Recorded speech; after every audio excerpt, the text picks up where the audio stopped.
Going through. Got it. One more to go.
Dispensary.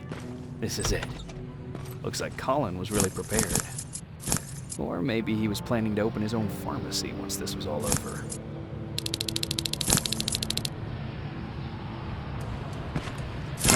Aaron will appreciate that.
That's the last one.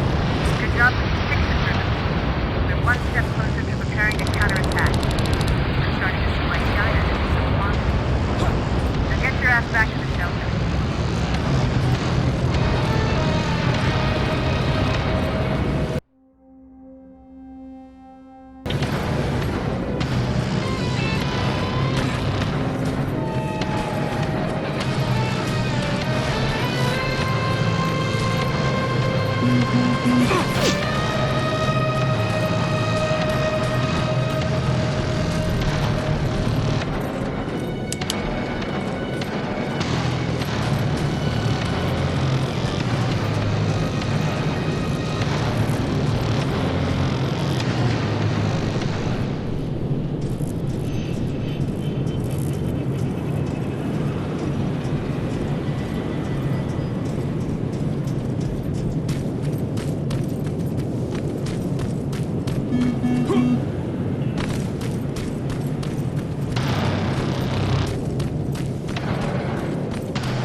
Jacob, how is Pasadena?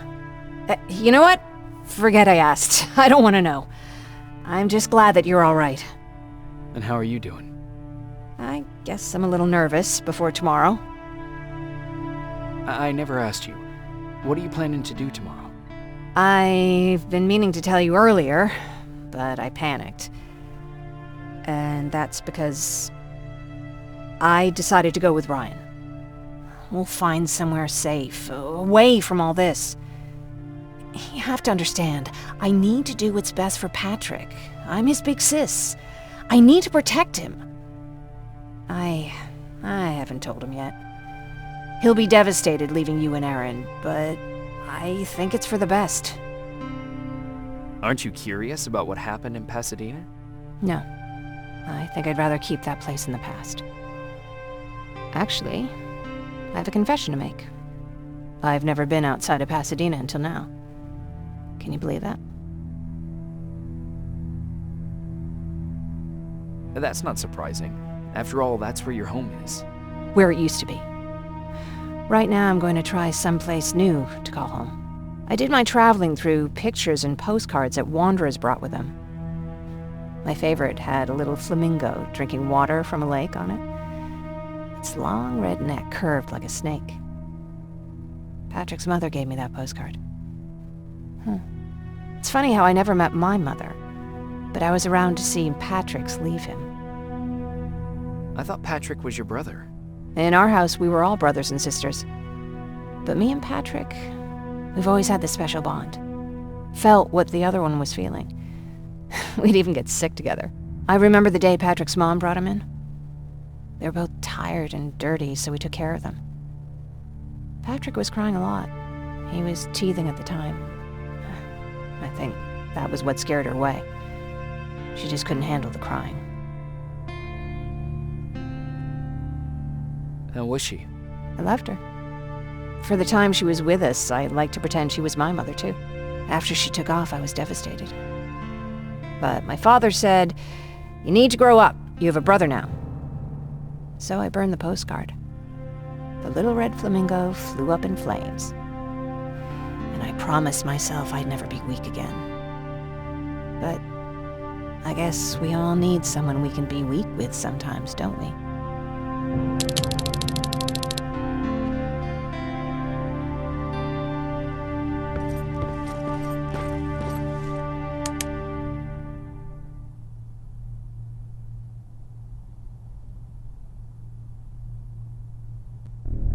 Wake up! We need to move. What's going on? Everyone, wake up! You need to get out of here. Who the fuck are you? It doesn't matter. What matters is that you can't stay here any longer. She asked a question, and I suggest answering.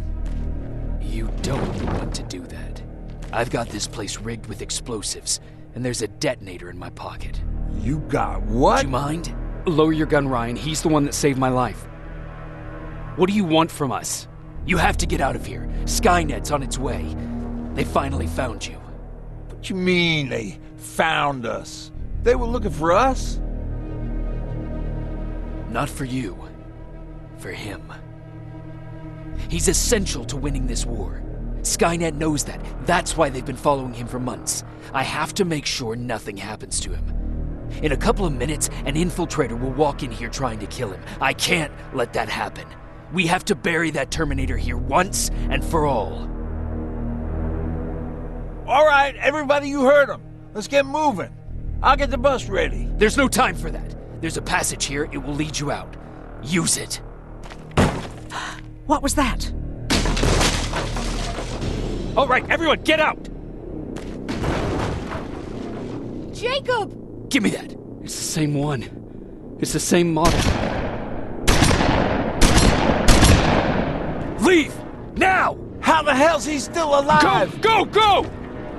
Watch out! Don't just stand there!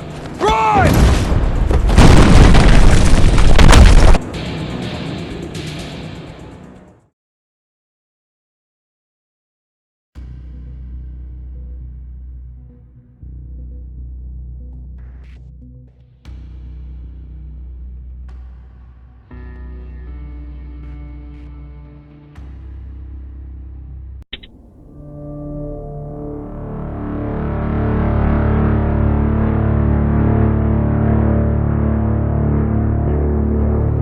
Listened to us. She could no longer deny that this infiltrator was a real threat.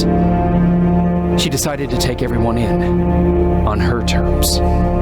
The shelter was on high alert, but thanks to the intel I gathered in Pasadena, we slowed the advance of the Annihilation Line and gained some time. Just enough to start preparing the counterattack.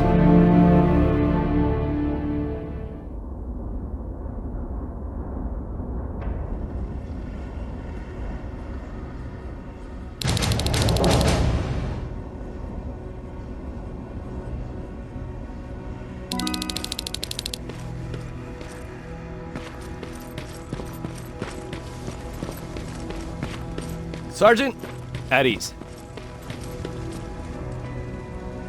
Well, look at you, Sergeant.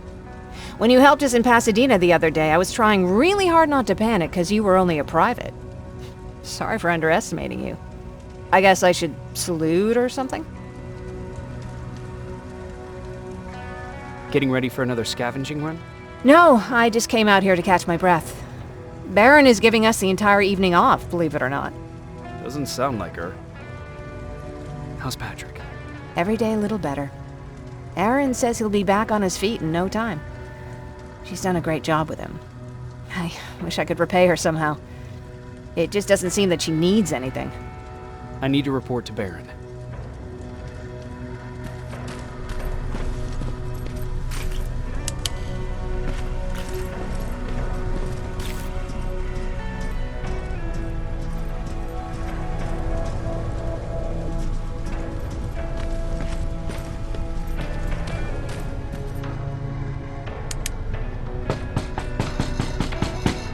Rivers, DN 46890.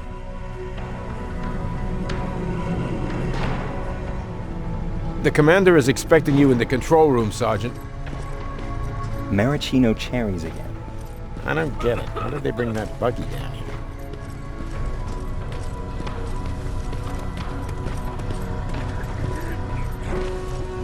Are you alright? Me? Honey, I'm about the most well-adjusted person in this goddamn place. It's the others you should be concerned about. You mean Ryan? Ryan ain't so hot either, but that's another story. Jennifer? I'm worried about her. I'm the one that asked Baron to give her team a little break. Jennifer's been busy scavenging supplies for the soldiers, and she hardly had time to see Patrick. And now she's finally got a day off. She's avoiding him like the plague. How's Patrick doing? He's fine, but it wouldn't kill you if you checked on him yourself. Is there anything you need? No. I have to say the Resistance is pretty well supplied. Don't tell me you miss running errands for me. I don't believe that for a second. And what about something other than medicine? Honey, I'm not shy. I'll let you know if I need anything, okay? But thank you for asking. Take care.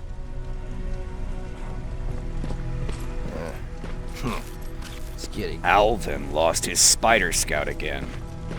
Man, I saw it crawling through the shelter earlier.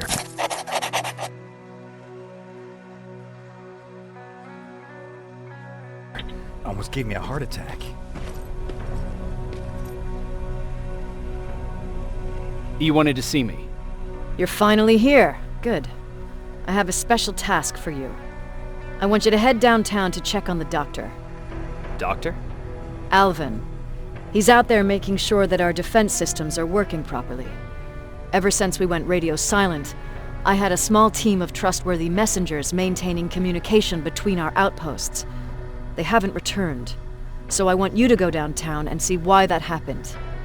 Could be nothing, but Connor doesn't want any hiccups while he's up there in North Division preparing the attack on Skynet's central core. Is there a problem with the radio? The Annihilation Line is within spitting distance of downtown. We suspect that Skynet will be intercepting all transmissions from that location. So for now, we're going radio silent.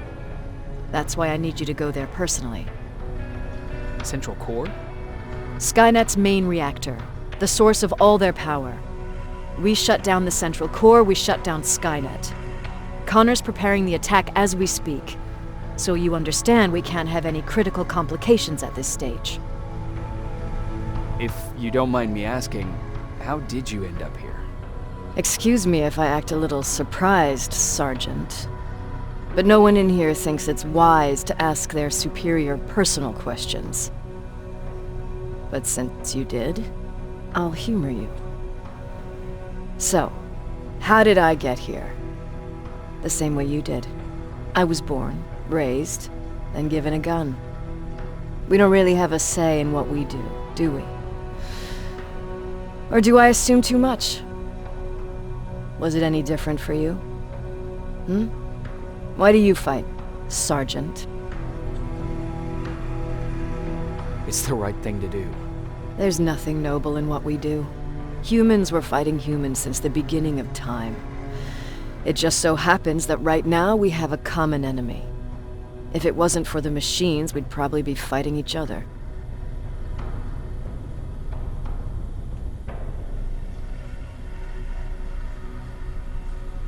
That doesn't mean we should give up and stop fighting. No, it doesn't. I'm just warning you. Don't hold your breath waiting for all this to be over. There'll always be another war. Besides, I'm not a fighter. When I go out there in the middle of the night with my Westinghouse, I'm not looking for a fight. I look to seek and conquer. I'm not a fighter. I'm a bully. What's the difference? I don't treat them as equals. And although I know they're just machines, I want them to fear me. No one ever stands up to bullies. But I have to admit, it has its downsides. One of them being that no one ever asks me a personal question. At least not since Perry died. So congratulations, Rivers. Takes guts to stand up to a bully. I guess since your promotion, you got a little more cocky. Good for you.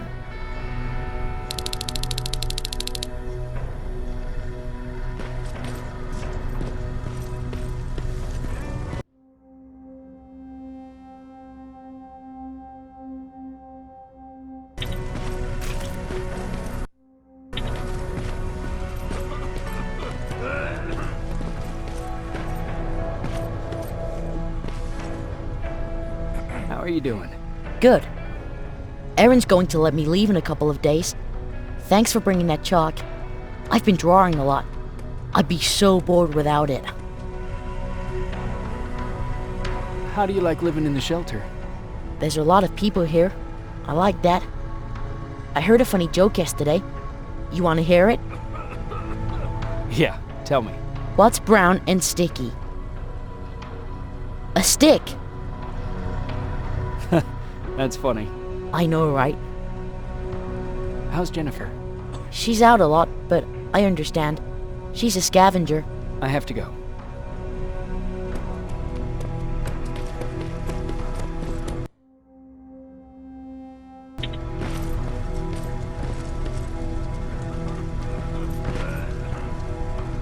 Hey Ryan, how's everything?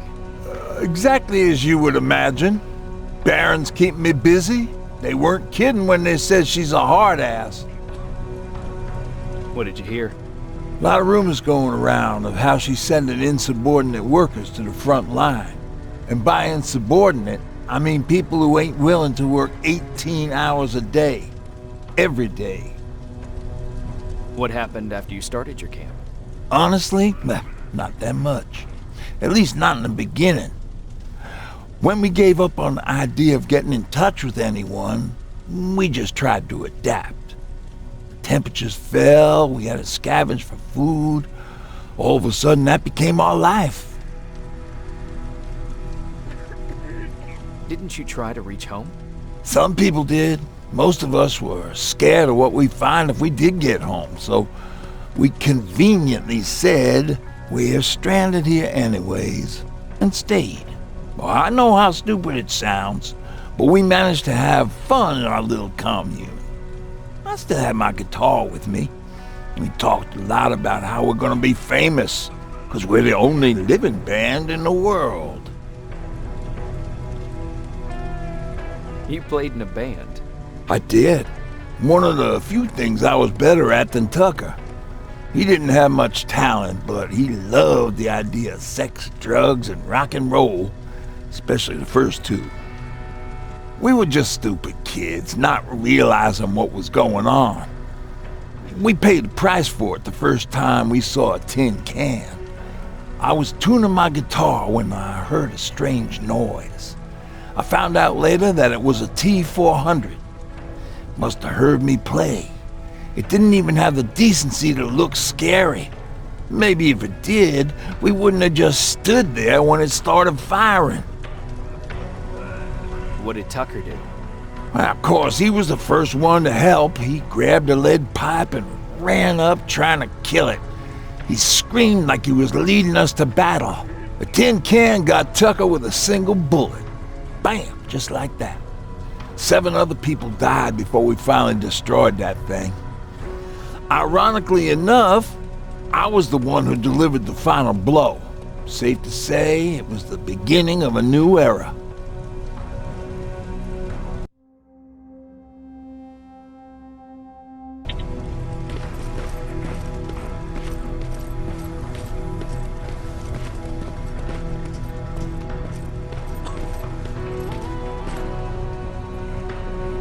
Do you need anything?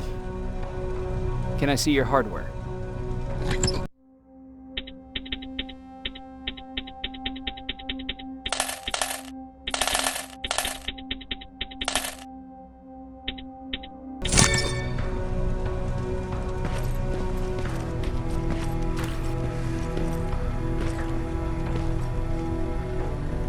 I'm going out soon. I haven't made my daily quota yet.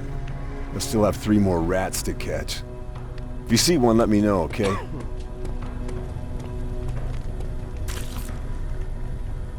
Hey, I'm just catching up with Mark. I'll get back to work in a couple of minutes. You won't tell, right? But no, seriously, you won't tell, right?